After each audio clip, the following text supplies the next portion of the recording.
C'est au petit matin du lundi 8 avril qu'un corps sans vie d'un homme la vingtaine révolu jonchant le sol a été découvert dans la rue Petit Diosso à proximité de l'école des filles au plateau des 15 ans. Selon les témoignages, le corps serait celui d'un jeune homme de nationalité congolaise, présumé Bondi Kuluna et membre d'un gang appelé Américain, répondant au nom de Tadé. La victime serait atteinte des balles dans le dos au cours d'une fusillade aux environs de 3 heures du matin. Le matin, on a été surpris d'un cadavre dans le quartier. Donc il y a eu des coups de feu la nuit et il fallait qu'on fasse intervenir la police et les policiers sont venus prendre le corps. Ce matin, on m'a dit que non, il y avait un corps qui s'est trouvé sur la ruelle et je suis arrivé, j'ai vu c'était un jeune qui donnait l'âge au moins de plus de 23 ans, tué par balle et que d'après les dires des gens, ils disent que non, il fait partie du clan des Américains. À quelques mètres du cadavre de Tadé se trouve un autre, celui d'un cabri éventré cette fois-ci. Non, le cabri n'a pas de relation avec le petit qui est mort. Le cabri, c'est une circonstance seulement, sinon que le cabri n'a rien à voir avec le petit qui est mort. C'est pas lui, le voleur de cabri, non. Donc là, c'est une autre situation. Arrivés sur les lieux, les agents de la force de l'ordre n'ont pu que constater les faits et transporter le corps sans vie vers la morgue municipale.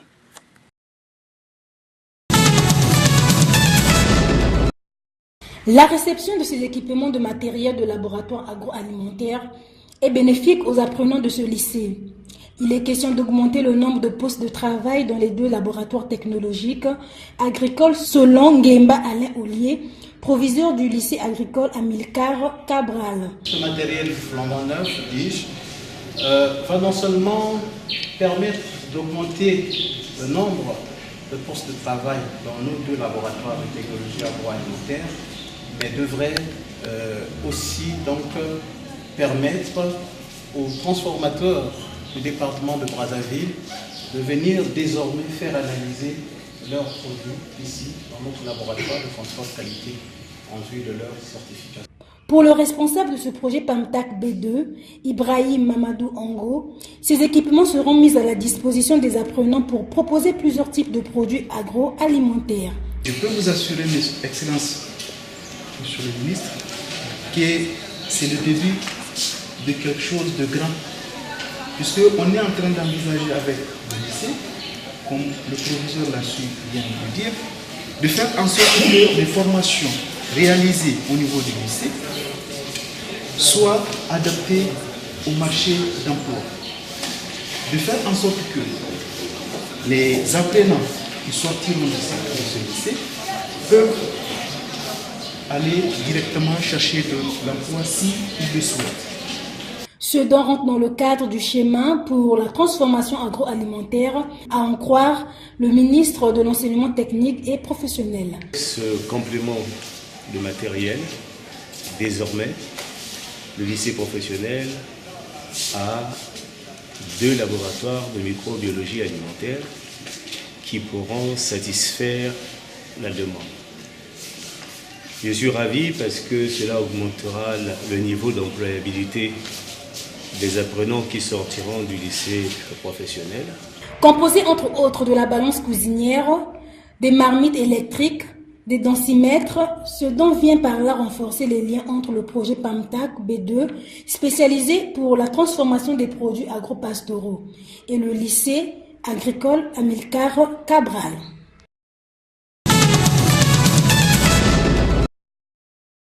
La société China Railways 20 Bureau Group Corporation, spécialisée dans le rail et la construction des infrastructures énergétiques, est déterminée à construire le barrage hydroélectrique de Sunda dans le département du Kwilu. C'est ce qui ressort des entretiens que le président de CR20, Deng Yang, et sa suite ont eu ce lundi 8 avril 2019 avec le chef de l'État, Denis Sassou Nguesso.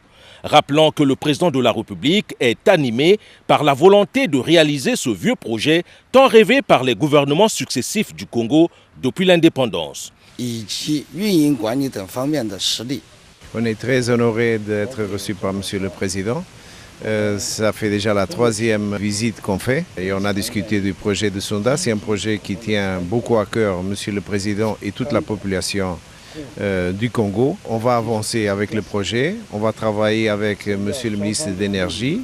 Monsieur le Président a donné l'ordre pour qu'on avance le plus rapidement possible. En tout cas, CR20 elle est prête pour commencer le plus rapidement les travaux pour réaliser le rêve des Congolais d'avoir le barrage de Sonda terminé.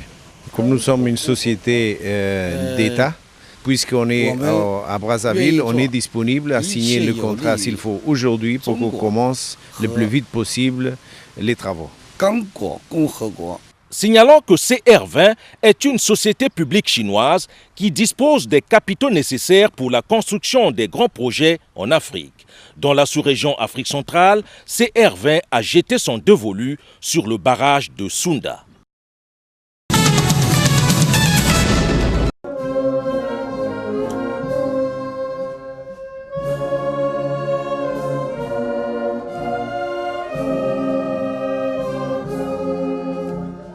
C'est dans l'enceinte du mémorial de Kigali, submergé par la douleur et l'émotion, que le président rwandais Paul Kagame, entouré de ses homologues africains, a ouvert la journée du 7 avril par l'hommage aux victimes avant d'allumer la flamme du souvenir marquant le début du deuil national de son jour.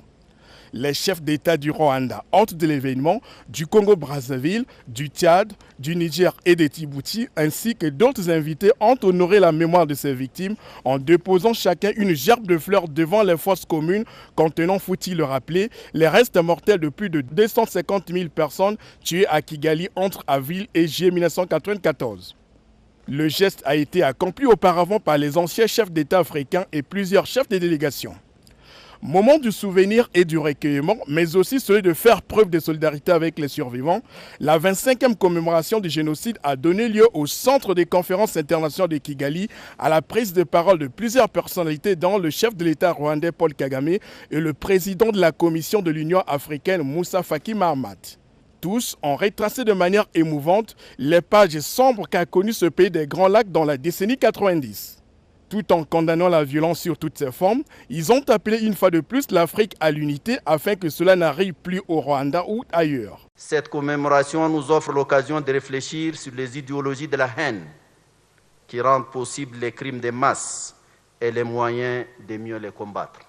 L'Union africaine est déterminée à assumer la part de responsabilité qui lui incombe dans ces combats. Je me réjouis à cet égard de la décision récemment adoptée par le Conseil de paix et sécurité de l'Union africaine sur la prévention de l'idéologie de la haine et du génocide en Afrique. Dans le prolongement de cette décision, j'envisage de mettre en place une plateforme regroupant toutes les structures compétentes de l'Union africaine, notamment... Un vote positif pour un projet de loi à caractère judiciaire. L'Assemblée nationale vient d'adopter en séance plénière le rapport numéro 28 de la Commission des lois et affaires administratives, autorisant ainsi le gouvernement à mettre en place une loi interdisant la traite des personnes sous toutes ses formes en République du Congo. L'intérêt de ce projet de loi est de proposer des définitions, des incriminations et des sanctions contre la traite des personnes et les phénomènes connexes. Prévoir des dispositions relatives à la prévention de la traite, l'identification des victimes, la protection des témoins et des victimes et l'assistance à celles-ci. Ce projet de loi qui s'inscrit dans le cadre de la protection des droits de l'homme permet de lutter contre l'esclavage moderne qui consiste par exemple en la vente des enfants et leur utilisation pour des cas de mariage forcé ou de pratiques sexuelles, mais également dans le commerce et autres activités domestiques dont ils ne tirent aucun profit. Le ministre Biniga qui a porté ce projet de loi a reconnu que cette pratique est récurrente au Congo, répondant ainsi à la question des députés. La traite des personnes, le commerce des personnes, la vente des enfants, l'utilisation des enfants dans les conflits armés, la prostitution, les mariages forcés, les excisions et tout ce que nous connaissons qui appartient aujourd'hui à tous ces phénomènes réputés barbares, ignobles. Tous ces phénomènes ne font pas partie de la culture congolaise. Nous ne les connaissons pas.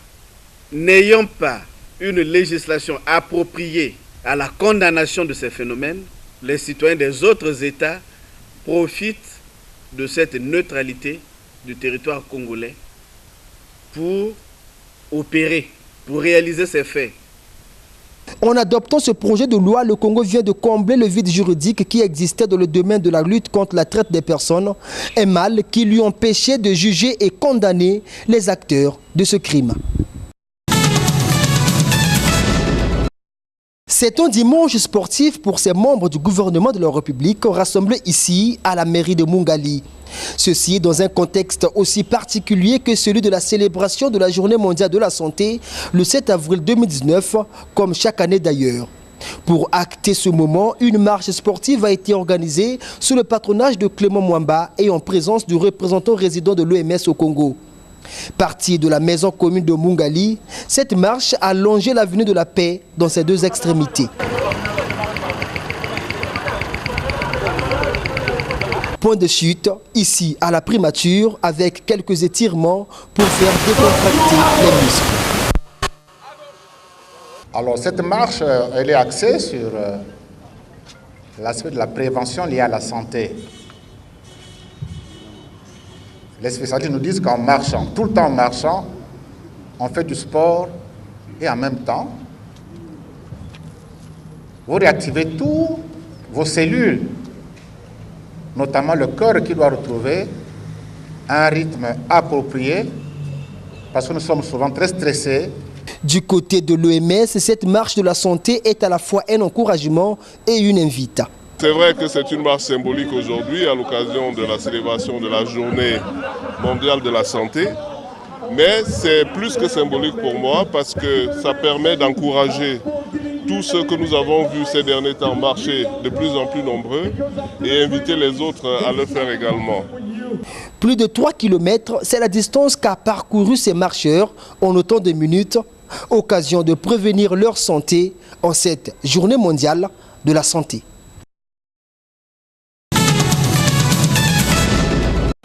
Deux matchs disputés dimanche au stade Alphonse Massamba Deba, à savoir GST Patronage et Diable Noir Interclub, ont marqué la phase de retour du National Foot Ligue 1. Ainsi, le calendrier de la CAF oblige les fédérations à s'adapter à cette nouvelle configuration. Les qualifications pour les différentes coupes de la CAF doivent avoir lieu courant mai-juin.